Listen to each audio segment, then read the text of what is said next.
Au petit matin, une brume légère et tenace flottait sur la mangrove. Touloulou arrivait tout de même à distinguer les alentours. C'était comme dans son rêve.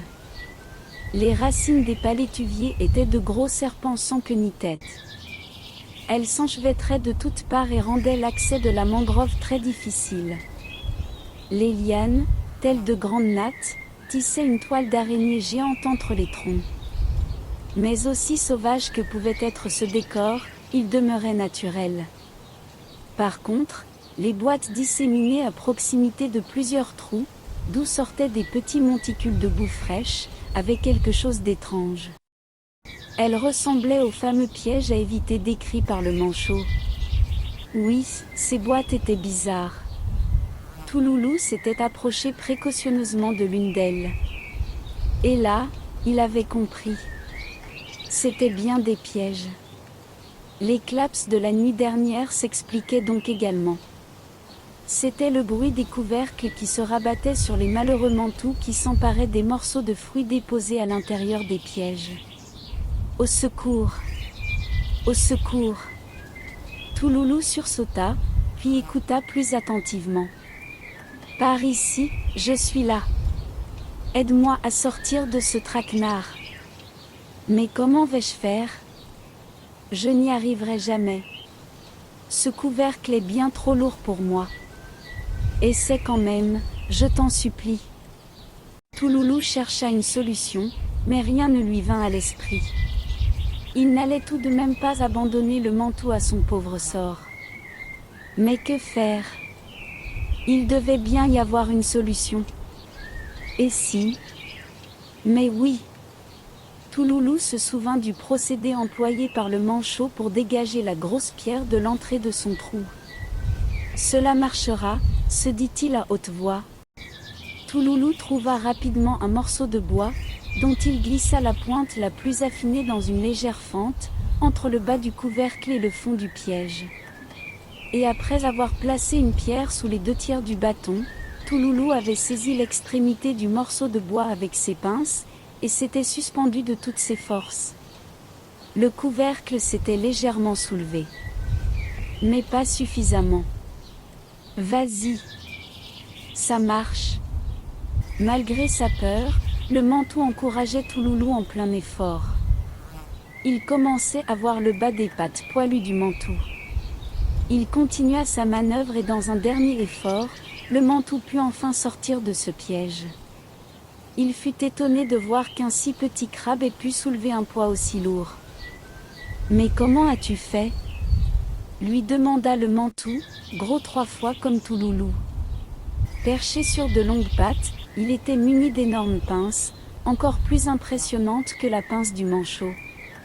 Et sa couleur? C'était bien la première fois que Touloulou le bienheureux voyait un si gros crabe bleu. Il avait du mal à y croire. Il comprenait maintenant pourquoi les mantous étaient si prisés par les chasseurs de crabes. C'est le manchot, un vieux crabe de terre, qui m'a appris cela. On peut soulever n'importe quel poids de cette manière. Oui, j'ai entendu parler de lui.